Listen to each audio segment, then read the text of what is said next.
अपने कैंट विधानसभा क्षेत्र में और कैंट में ही आयोजित इस प्रार्थना सभा में आप सभी का मैं हृदय से आभार प्रकट करता हूँ। हेड प्रीस्ट का, उनके परिवार के सभी सदस्यों का, सभी बहनों का, सभी साथियों का, बच्चों का। ईश्वर की कृपा से हम सबको काम करने का अवसर मिला। जैसा कि हम सब अभी प्रार्थना कर रहे थे, तो यही प्रार्थना का एक भावार्थ है कि आप ईश्वर की कृपा से ही हम सब कुछ काम कर पा रहे हैं और एक सुंदर शरीर काम करने के लिए मिला है और हमको ईश्वर के बताए गए रास्ते पर ही चलना है। ईश्वर का बताया हुआ रास्ता है कि हमें मानवता के साथ सबको साथ लेकर के चलना है, अपने समाज के विकास के लिए काम करना है और निर्बलों की, वंचितों की, पीड़ितों की मदद करनी है। मैं आपको भरोसा दिलाता हूँ, आपने मुझ पर जो भरोसा व्यक्त किया है, मुझे अपना आशीर्वाद दिया है, मैं तन मन धन से समर्पित भाव से आपके साथ हमेशा खड़ा रहूँगा और आप जो भी मुझे आदेश देंगे मैं आपके साथ रहूँगा, उसका पालन करूँगा। आप सबको मैं बहुत बहुत शुभकामनाएं देता हूँ और आभार प्रकट करता हूँ। देश के काम को आगे बढ़ा सकें। धन्यवाद धन्यवाद फिर एक बार धन्यवाद देते हुए इस प्रार्थना को मेरे बेटे को धन्यवाद धन्यवाद धन्यवाद सारी आशीषों के सोते धन्यवाद धन्यवाद धन्यवाद धन्यवाद सारी आशीषों के सोते धन्यवाद सारी आशीषें आते ऊपर से हालेलुया धन्यवाद। नमस्कार, मैं एकता और आप देख रहे हैं हंगामा टाइम्स। आज वेस्लियन चर्च द्वारा प्रार्थना सभा का ईस्टर पे जो प्रार्थना सभा हुई, उसके दौरान आज उत्तर प्रदेश के उप मुख्यमंत्री पाठक जी हमारे साथ हैं। क्या कहना चाहेंगे सर? मैं ईस्टर के शुभ अवसर पर सभी अपने क्रिश्चियन भाइयों को, बहनों को शुभकामनाएं देता हूं और प्रभु की कृपा से हम लोगों को यहाँ आने का अवसर मिला है और मैंने आशीर्वाद लिया है और मैं बहुत बहुत बधाइयाँ देता हूँ और भरोसा दिलाता हूँ सभी अपने भाइयों बहनों को कि हर समय उनके साथ में खड़ा रहूँ। सर, आपका आस्था से बहुत लगाव है। हम देखते हैं हर मंदिर, मस्जिद और चर्च में आप हमेशा रहते हैं। ईश्वर को आप कहीं ना कहीं बहुत अपने मानते भी हैं। है हमारा, हम लखनऊ में सबको मिलजुल करके हम लोग साथ में रहते हैं। सर, आपकी जीत में कहीं ना कहीं सभी ने प्रार्थना, सभी का आशीर्वाद है मुझे। मैं बहुत बहुत धन्यवाद करता हूँ सर। और लोग किस तरह विश करेंगे? बहुत बहुत धन्यवाद, सभी को मैं शुभकामनाएं देता हूँ। धन्यवाद सर। यीशु मसीह को सूली पे लटकाया गया था, जिसके 3 दिन के बाद आज आज रविवार को, ईस्टर रविवार को वो पुनः जीवित हुए थे और अपने भक्तगणों या अपने शिष्यों के बीच में आए थे और उनके लिए, उनके आने के बाद लोगों के में बहुत खुशी थी। 40 दिन तक वो अपने शिष्यों के साथ, लोगों के साथ जा रहे थे, बात कर रहे थे, मिल रहे थे और सभी से जिन्होंने उनके लिए दुखी थे, प्रार्थना की, लोगों से मिल के उनसे पास जा जाके अब उनके सभी के दुखों को हर रहे थे। आज के दिन उनको याद किया जा रहा है।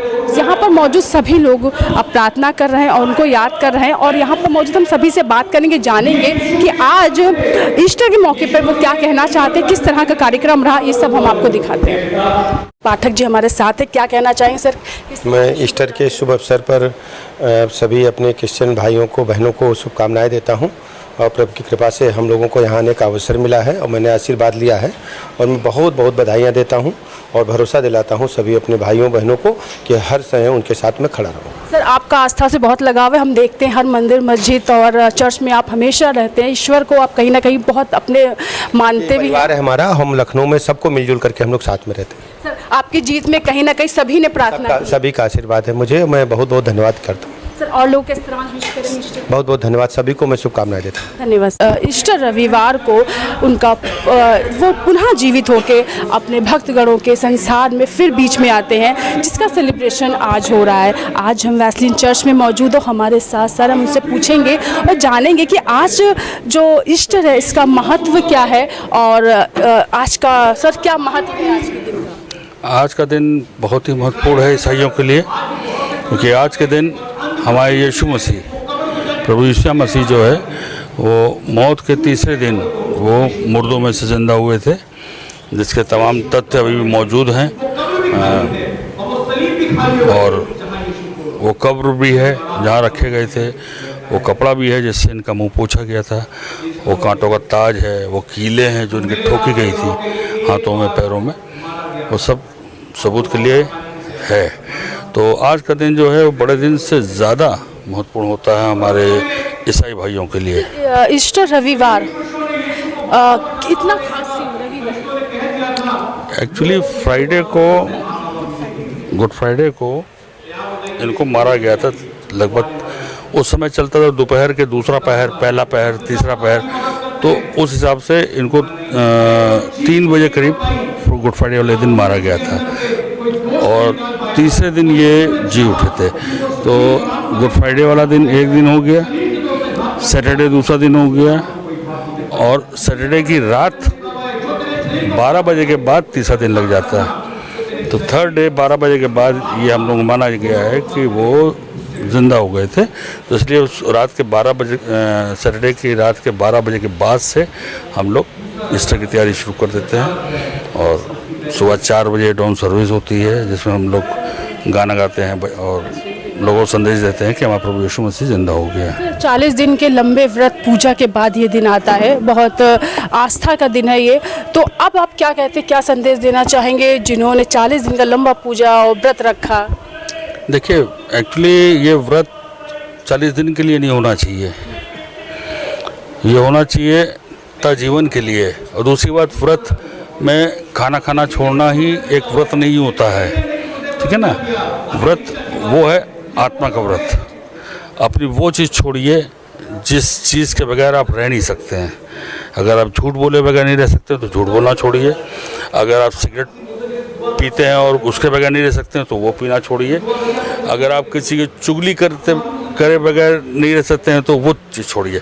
उस चीज़ का व्रत होना चाहिए, ना कि हम भूखे हैं और ये कह रहे हैं कि शाम को 4 बजे रोज़ा टूट जाए उसके बाद मैं आपको इसका जवाब दूंगा। तो वो व्रत किसी काम का नहीं है। व्रत यहाँ से रखा जाता है और अच्छी चीज़ के लिए रखा जाता है, अच्छे कामों के लिए रखा जाता है, उसके बाद जीवन बदल जाता है। प्रभु यीशु को आज के दिन किस तरह याद करें? आज के दिन हम उनका थैंक्स कहते हैं कि वो हमारे पापों खातिर, सिर्फ ईसाइयों के लिए नहीं, वो इस दुनिया में जितने लोग हैं, हिंदू, मुस्लिम, सिख, ईसाई जितने भी हैं, सबके पापों के लिए वो मारे गए, अपनी जान दी, अपनी बेशकीमती जान दी और दुख सहा। आपको नहीं मालूम है जब उनको मारा गया था तो कैसे मारा गया था। उनको थप्पड़ मारे गए थे, उनको थूका गया था उनके मुंह पे, उनको लात मारी गई थी, उनको कोड़े से मारा गया था। इतने कोड़े, जिस्म का कोई हिस्सा नहीं बचा था जहाँ से उनके जिस्म का गोश्त उस कांटे में फंस के, कोड़े के कांटे में फंस के ना निकला हो। कितनी ब्लीडिंग हुई होगी, कितना थूका गया होगा और कांटों का ताज सर पे रख के दबा दिया गया था। और वो भी उस काम के लिए जो उन्होंने किया ही नहीं, हमारे गुनाहों खातिर। तो लिहाजा मैं तो बहुत थैंक्स करता हूँ अपने परमेश्वर का, अपने खुदा का, कि उसने हम मानवों के लिए अपनी जान निछावर करी और हमको मुक्ति दी, मौत पे फतह पाए वो, और हमारे गुनाहों को माफ़ किया और हमें एक मौका दिया है कि जब भी हम सच्चे मन से, ये हमें एक अपॉर्चुनिटी मिली है कि सच्चे मन से अगर हम अपने गुनाहों से माफ़ी मांग लेते हैं तो वो माफ़ करता है। आपकी दुआ ईश्वर तक लगती कहते हैं, तो हम चाहते हैं हमारे दर्शकों के लिए और हिंदुस्तान के सभी लोगों के लिए आप दुआ। मैं दुआ करूं हमारा देश ऐसे ही और तरक्की करे और हर बुरे काम से दूर। धन्यवाद देते हैं प्रभु, धन्यवाद देते तमाम आशीषों के लिए, बरकतों के लिए तूने हमको दी है प्रभु। आज ईस्टर के पर्व पे हम ये दुआ करना चाहते हैं प्रभु, सबसे पहले अपने सब भाई बहनों के लिए, चाहे वो किसी भी जात के हों, किसी भी धर्म के हों प्रभु, कि जात और धर्म से अलग हट के वो एक दूसरे के साथ प्रेम और मोहब्बत बनाए रखें, एक दूसरे को इंसान समझें और एक दूसरे की मदद करें। दुआ करते हैं अपने देश के नेताओं के लिए, कि आप उनको सुदबुद्धि दीजिए कि जाति धर्म से हट के देश की सेवा करें और देश को आगे बढ़ाएं। खुदा उनको, उनके परिवार को आशीष दे। दुआ करते हैं अपने फौजी भाइयों के लिए जो सर पर खड़े होकर पहरा देते हैं, फौजी अधिकारियों के लिए, उनको प्रभु लंबी उम्र दें, उनके परिवारों को अपनी आशीष दें और खुदा उन्हें तौफीक बख्शे ताकि वो दुश्मनों को आगे शर्मिंदा ना हो। और दुआ करते हैं प्रभु हमारा देश, भारत देश ही नहीं बल्कि पूरा संसार एक दूसरे से प्रेम करने वाला बने, ना कि देश देश पे चढ़ाई करे, जात जात पे चढ़ाई करे। सब में प्रेम मोहब्बत बनी रहे, जैसा तू चाहता था, जैसा तू था, जैसे तूने शिक्षा दी। प्रभु धन्यवाद देते हैं, धन्यवाद देते हैं तमाम आशीषों के लिए और इस प्रार्थना को तेरे बेटे खुदावन यीशु मसीह के नाम से मांगते हैं। सुनो कबूल कर, आमीन। तो ये दुआ जो थी ये सभी देशवासियों के लिए, जैसे प्रभु यीशु थे दूसरों के लिए थे, तत्पर हमेशा खड़े रहते थे, हमेशा दूसरों के लिए करते थे। तो ये दुआ उन लोगों के लिए थी। आपको भगवान प्रभु यीशु के रास्ते पे दिखाए, जो लोगों से प्रेम करना सिखाए। तो प्रेम करना बहुत ज़रूरी, प्रेम जात पात नहीं देखता। प्रेम कहते हैं कि प्रेम ऐसे शब्द होता है कि आप ऊंचा नीचा किसी भी स्त्री पुरुष में वो भावना आ जाती है कि वो अपने से बढ़कर किसी को देख सके, कर सके। तो हम और लोगों से मिलेंगे, जानेंगे, उनसे भी पूछेंगे कि आज का दिन ईस्टर उनके लिए कितना महत्वपूर्ण है और क्या कहना चाहते हैं वो लोग। और हम यहाँ पर आए हुए हैं और लोगों से मिलेंगे, जानेंगे भी और पूछेंगे सर ईस्टर पर क्या कहना चाहेंगे। आज किस तरह याद करें प्रभु ईस्टर? देखिए, ईस्टर का जो शब्द है उसका अर्थ ये है कि प्रभु मुर्दों में से जी उठा।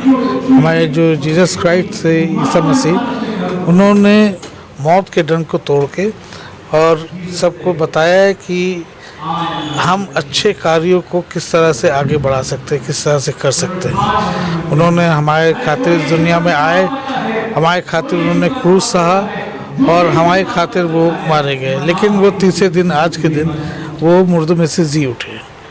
मैं यही चाहूँगा कि आगे हम जितने भी मसीह में हैं या मसीह में नहीं हैं, सब उनके द्वारा दी हुई शिक्षाओं को याद करें और उन पर चलें। सर किस तरह याद करें, क्या कहना चाहेंगे? आज के पर्व पे ये कहना चाहेंगे कि जो हम लोगों की आपस की कमियां हैं उसको हम लोग ख़त्म कर दें और जो प्रभु यीशु मसीह ने एक जीवन की आशा और प्यार का महत्व दिया है वो हम सारे इंसानों में रहें और हम लोग इस बात को जानें कि हम इंसान पहले हैं और इंसानियत के पाठ प्रभु यीशु मसीह के जीवन से सीखें और उस पर आगे चलें और एक प्रयास करें। एक प्रयास करें कि एक दूसरे को समझ के उनकी परेशानियों को दूर करने वाले बने। यही चीज़ हम यीशु मसीह के इस पुनरुत्थान से सीखते हैं। क्या वो मिसेस विक्टोरिया हावर्ड के लिए हुक्म नहीं देगा, पादी जयकर के लिए हुक्म नहीं देगा, भाई ऑस्कर के लिए हुक्म नहीं देगा, भाई अब्दुल कलाम के लिए हुक्म नहीं देगा, अशोक मसीह। तो वेस्लियन चर्च द्वारा जो आज प्रार्थना सभा का आयोजन हुआ है, तो हम जानते हैं और सब पूछते हैं किस तरह का कैसे कैसे कार्यक्रम आगे बढ़ेगा, क्या क्या कार्यक्रम रहेगा। और प्रार्थना सभा अभी समाप्त होगी लेकिन कार्यक्रम समाप्त नहीं हुआ। किस तरह से ईस्टर को आज सेलिब्रेट कर रहे हैं, किस तरह से प्रभु यीशु को याद कर रहे हैं? सबसे पहली बात तो मैं रिजर्वेशन डे की आप सभी को बधाई देता हूं, जितने भी हमारे मीडिया प्रभारी हैं, हमारी एंकर हैं और जितने भी लोग हमें देख रहे हैं, आप सभी को जो है वो रिजर्वेशन डे की बहुत बहुत शुभकामनाएं। और रिजर्वेशन डे ये पुनरुत्थान का दिन है जब खुदाबंद यीशु मसीह जो है मेरे और आपके गुनाहों के लिए वो मारे गए, गाड़े गए और मुर्दों में से तीसरे दिन जब वो जी उठे, इस दिन को हम रिजर्वेशन डे कहते हैं। जब खुदाबंद यीशु मसीह जीसस क्राइस्ट जो हैं वो मौत के ऊपर विजयी हुए और मौत के डंक को तोड़ दिया और कब्र में भी वो शांत नहीं रहे। उनका शव ज़रूर कब्र में था लेकिन जो उनकी रूह थी, उनकी स्पिरिट थी, वो कैदी आत्माओं को प्रचार कर रही थी और वो प्रीच कर रही थी गॉस्पेल को, ताकि जो लोग नूह के टाइम पर जो लोग नहीं सुन पाए थे गॉस्पेल, वो बिलीव करें। और यही जीसस क्राइस्ट का एक मैसेज था कि जितने भी लोग हैं सब प्रेम भाव के साथ रहें और आपस में एक दूसरे से प्रेम करें, क्योंकि जीसस के लिए सबसे बड़ा प्रेम है। पुनः जीवित होने के बाद यीशु मसीह ने 40 दिन तक शिष्यों के साथ अपना, सर इसके पीछे क्या राज है? देखिए 40 दिन का 40 डेज़ का अपने आप में एक मीनिंग है और अकॉर्डिंग टू बाइबल जो है, जब भी गॉड ने कोई प्लान किया या कोई उसने योजना बनाई तो उसने 40 डेज़ का टाइम लिया उसके लिए। तो 40 days after resurrection Jesus Christ जो हैं वो अपने चेलों के साथ थे और रहे। उसके बाद आफ्टर 40 डेज़ ही असेंडेड इनटू हेवन। सर किस तरह से आज देशवासियों को विश करेंगे, आए हुए लोगों को किस तरह से आज विश करके लिए क्या है? मैं अपने सभी लोगों को, जितने लोग हमें देख रहे हैं, मीडिया के प्रभारी और तमाम देश के लोग, उन सबको मैं यीशु मसीह के नाम से ईस्टर की मुबारकबाद देता हूं। प्रभु आपसे प्रेम करते हैं और आपको प्रभु जी ब्लेस करें। धन्यवाद सर। सर आपसे मैं जानना चाहूँगी किस तरह से ईस्टर आज मना रहे, सेलिब्रेट करें, प्रभु यीशु को किस तरह से याद? जी, हम जो प्रभु यीशु मसीह के अनुयायी हैं, सबसे पहले तो हम 40 डेज़ फास्टिंग रखते हैं और फास्टिंग रखकर आत्मा में, प्रार्थना में, विश्वास में बढ़ना चाहते हैं और देश के लिए, प्रदेश के लिए, अपने भारत के लिए और अपने लोगों के लिए प्रार्थना करते हैं। क्योंकि हमारे बाइबल के अकॉर्डिंग एक व्यक्ति है, एक दास है जिसका नाम याबेश है, उसने इस्राएल के परमेश्वर से प्रार्थना करी, हमारे देश को बचा, हमारे देश के साथ रहे, हमारे साथ रहे, हमें बुराई से बचा और हमें अपने राह में चला। तो हम भी यही प्रार्थना करते हैं 40 दिन के बाद, जब यीशु मसीह एक हफ्ता जो होता है लेंटेन डेज के बाद पेशन वीक आता है और यीशु मसीह 5 दिन दुखों को उठाते हैं। अलग अलग डेज में यीशु मसीह बड़े बड़े मेरिकल्स करते हैं और जो उनका टास्क है वो पूरा करते हैं। जैसा फर्स्ट जो आदम था, जो बागे अदन में आया, उसको परमेश्वर ने उत्पत्ति 2:15 के अंदर कहा तो आदम अदन में काम करे और उसकी रक्षा करे। प्रभु यीशु मसीह मानव जाति की रक्षा के लिए न किसी धर्म और विशेष के लिए आए थे, लेकिन भारत जो एशिया में है उसी में यरूशलेम के अंदर प्रभु यीशु मसीह पैदा हुए थे। यीशु मसीह के दुख भोग सप्ताह के बाद जो है डे ऑफ डेथ आता है और लोग यीशु मसीह को क्रूसीफाइड करते हैं। यीशु मसीह सलीब से यानी क्रॉस से 7 वचन को बोलते हैं। पहला कहते हैं, हे पिता इन्हें क्षमा कर, ये नहीं जानते हैं कि क्या करते हैं। फॉरगिवनेस के लिए प्रार्थना करते हैं, जैसा कि हमारे राष्ट्रपिता महात्मा गांधी जी ने भी नाथुराम गॉडसे के लिए प्रार्थना करी। प्रभु यीशु मसीह ने दूसरी प्रार्थना में अपने अपराधियों को क्षमा किया और उनके दाहिने और बाएं 2 डाकू थे, एक का नाम डाइमस, एक का नाम साइमस था। प्रभु ने, जिस साइमस ने प्रभु को एक मान लिया और उसने बोला आज ये तू मेरे साथ स्वर्गलोक में होगा। इवन देन यीशु मसीह की माँ मरियम जो रो रही थी, वो यीशु मसीह ने अपने शागिर्द यूहन्ना से कहा, ए यूहन्ना देख आज से ये तेरी माँ है और तू इसका पुत्र है। और वो यीशु मसीह को उसी समय से अपने घर ले गया। यानी यीशु मसीह ने अपने माता पिता के दायित्व को भी पूरा किया। हम अगर हिंदू मैथोलॉजी के अंदर देखते हैं, हिंदू रिलीजन के अंदर देखते हैं, तो माता पिता के चक्कर लगाने के बाद गणेश जी जो है अपने आप में सर्वप्रथम बन गए। हमारे प्रभु यीशु मसीह ने भी ठीक बाइबल के अकॉर्डिंग चौथा जो वचन था वो तीसरा वचन उनको पूरा किया और चौथा वचन में परमेश्वर ने उनको अकेला छोड़ दिया ताकि वो मनुष्य बनकर पूरी कुर्बानी कर सके। और उन्होंने कहा एलोई एलोई लमा शबक्तनी, अर्थात हे मेरे परमेश्वर तूने मुझे क्यों छोड़ दिया। फॉर टाइम बिंग छोड़ा था, लेकिन परमेश्वर ने उनको नहीं छोड़ा था। यीशु मसीह ने 5वां वचन कहा मैं प्यासा हूँ, 6ठा वचन कहा यीशु मसीह ने पूरा हुआ, 7वां वचन यीशु मसीह ने बोला हे पिता मैं अपनी आत्मा तेरे हाथ में सौंपता हूँ। और इसके बाद मृतकों में से वो तीसरे दिन जी उठे और 40 दिन अपने चेलों को दिखाई दिए ताकि प्रमाण हो सके। जैसा कि मैं और आप जानते हैं, हिस्ट्री जानती है, बिफोर बर्थ ऑफ क्राइस्ट और आफ्टर डेथ ऑफ क्राइस्ट। अब यीशु मसीह को आज से जो है जीवित हुए लगभग 2022 साल हो गए हैं, लेकिन बाइबल के स्कॉलर्स बताते हैं कि आफ्टर 37 ईयर्स ये बाइबल की सब बातें लिखी गई। इसके अकॉर्डिंग लगभग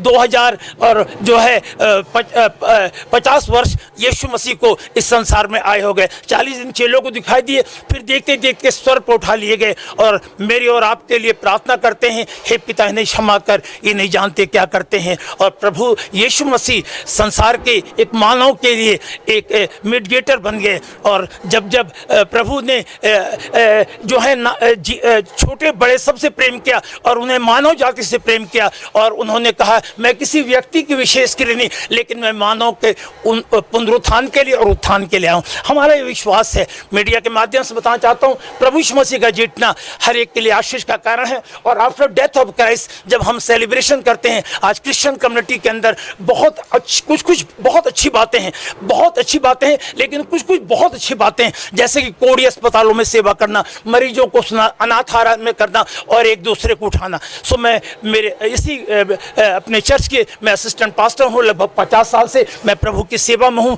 5 साल का था, पापा की उंगली पकड़ के आया था। आज मैं 70 ईयर्स का हूँ। मेरी पत्नी पास्टर संतोष मेरे साथ हैं। सो मैं आपको अपनी कलीसिया की तरफ से बधाई देना चाहता हूँ और पूरे भारत के लिए और पूरे उत्तर प्रदेश के लिए हमारे यहाँ एक सिस्टम होता है। हम अपने प्रदेश के लिए, अपने देश के लिए प्रार्थना करते हैं, ना कि जाति के लिए, लेकिन धर्म विशेष के लिए नहीं, लेकिन प्रदेश के लिए। आप सभी देख रहे हैं जिस तरह हमने सबसे बात की, वो जाना है और लोग से मिलेंगे, जानेंगे और उनका क्या कहना है ये भी हम तुरंत पूछेंगे। आइए उनकी विशेष लेते हैं, जानते हैं क्या कहना चाहते हैं, किस तरह करेंगे, क्या कहना चाहेंगे। आज ईस्टर के लिए हम यही विश करेंगे, जिस तरीके यीशु मसीह हम लोग के पापों के लिए मारा गया, गाड़ा गया, 3 दिन बाद मुर्दों में से जी उठा। हम चाहते हैं जिस तरीके यीशु मसीह मुर्दों में से जी उठे, हमारे मनों में, हमारे जीवनों में यीशु मसीह जी उठे। खाली हम ये उत्सव मनाने वाले ना हो, मगर अपने जीवन में उनको ग्रहण करने वाले। और लोग से मिलेंगे, जानेंगे। ईस्टर पे क्या कहना चाहेंगे, किस तरह विश करेंगे, क्या कहना चाहेंगे। ईस्टर पे मतलब यीशु मसीह जीवित हुए हैं और ये हम लोग के लिए बहुत खुशी, हमारे लिए पूरी दुनिया के लिए बहुत खुशी की बात है, क्योंकि प्रभु यीशु मसीह सिर्फ सिर्फ क्रिश्चियंस के लिए नहीं आए, ऑल वर्ल्ड के लिए आए और जितने भी वो लोग सबके लिए प्रभु यीशु मसीह आए हैं और सबके लिए वो कार्य करते हैं। किस तरह से विश करेंगे, क्या कहना चाहेंगे। मैं सबको बोलना चाहूँगी कि अपने आप को बदलते तो सभी हैं, लेकिन उपवास भी सभी रखते हैं, लेकिन झूठ से, धोखे से, विश्वासघात से उपवास करें तो जीवन में वही परिवर्तन है। यस। और लोग से देखते हैं, मिलते हैं, पूछते हैं क्या कहना चाहेंगे, किस तरह से विश करेंगे, क्या कहना चाहेंगे, ये भी जानती हूँ मैं। क्या कहना चाहिए, किस तरह विश करेंगे आज। मैं बस यही बोलना चाहूँगी कि हम सब लोग इस दिन को बहुत, आज के दिन के लिए जीसस ने हम सब के लिए जो बलिदान दिया था और हमारी खुशियों के लिए, हमारे दुखों के लिए, हमारे सारी लाइफ के को उन्होंने 1 मिनट में हमारे लिए अपना कुर्बान कर दिया। तो बस यही है कि सब इस चीज़ को याद रखें और बस खुश रहें। तो जैसे मैंने अपने आगे वाले इंटरव्यू में सभी से कहा कि ईस्टर पे आज हम चर्च में मौजूद हैं और सभी से बात कर रहे हैं और आज हमारे साथ विशाल भटनागर जी मौजूद, उनसे पूछें किस तरह से आज ईस्टर पे वो देशवासियों को क्या कहना चाहेंगे, किस तरह से सेलिब्रेट, किस तरह से प्रभु यीशु को वो याद कर रहे हैं, क्या कहना चाहते हैं। सर अपने परिचय के साथ बताइए। Thank you. I'm Vishal Bhatnagar. I'm the legal counsel here for Wesleyan Methodist Church. Apart from this, I hold the rank in the Hindu Yuva Vahini Party. And यहाँ मेरा रोल यही है कि मैं लीगल जितने भी मैटर्स इनके होते हैं वो मैं देखता हूँ। और since I am associated with BJP party also, तो जितनी पॉलिटिकल ऑब्लिगेशंस हैं वो भी हम उसकी कंप्लायंस करते हैं। जैसे आज ऑनरेबल डिप्टी सीएम साहब आए तो उसके लिए भी हमने प्रयास किया और उनको इनवाइट किया कि ईस्टर के दिन, इस ईस्टर सेलिब्रेशन में वो यहाँ पे आके सबका मनोबल बढ़ाएं। सर आपने कुछ उनसे वादे लिए हैं और कुछ उनको चर्च के बारे में। जी एक्चुअली ये जो चर्च है establish in the year 1857, colonial period की है, तो काफ़ी पुराना हो गया है। तो और मेंटेनेंस वगैरह के लिए जो है, जो यहाँ के मेंबर्स हैं उन्हीं के थ्रू जो कलेक्शन होता है, फ़ी कलेक्शन होता है, मेंबरशिप, उसी के थ्रू सारा कार्यक्रम होता है, जिस वजह से बहुत ही नॉमिनल अमाउंट है। तो हमने ऑनरेबल डिप्टी सीएम साहब से रिक्वेस्ट किया कि वो कुछ अपने फंड्स को एलोकेट करते हुए इसका मेंटेनेंस और डेवलपमेंट के लिए कुछ फंड्स डिसबर्स करें, जो कि उन्होंने इस बात का प्रॉमिस किया। तो soon will be getting help from the deputy CM साहब और यहाँ का डेवलपमेंट किया जाएगा। सर इससे पहले भी आपने प्रयास किया सौंदर्यीकरण के लिए? जी हाँ, एक्चुअली हमारा यहाँ से स्कॉटलैंड से भी हमारा कनेक्शन है, तो हमने वहाँ भी अप्रोच किया। इसके हेडक्वार्टर्स जो हैं स्कॉटलैंड में हैं, तो स्कॉटलैंड में भी बात चल रही है, लेकिन अभी कुछ हेल्प के ऑन द वे है। तो अभी तो यहाँ हम लोकली प्रयास कर रहे हैं कि इसका डेवलपमेंट हो, मेंटेनेंस हो। Thank you. किस तरह से याद कर रहे हैं प्रभु यीशु को, क्या कहना चाहेंगे आज? नहीं, हम तो ये कहते हैं कि since we are citizen of India और हमारे यहाँ मल्टीपल कल्चर्स हैं, तो सब मिलजुल के रहें, सबका साथ सबका विकास। तो वेस्लियन चर्च द्वारा जो आज ईस्टर के मौके पे प्रार्थना सभा रखी गई, मुख्य अतिथि के रूप में आज मेयर संयुक्ता भाटिया जी हमारे साथ है। क्या कहना चाहती है ईस्टर पर? मैम किस तरह से आज देख रहे हैं ईस्टर को, क्या कहना चाहेंगी जो आज प्रार्थना सभा हुई है? क्रिश्चियन सोसाइटी के लिए और हम सब के लिए एक बहुत बड़ा महान पर्व है ये।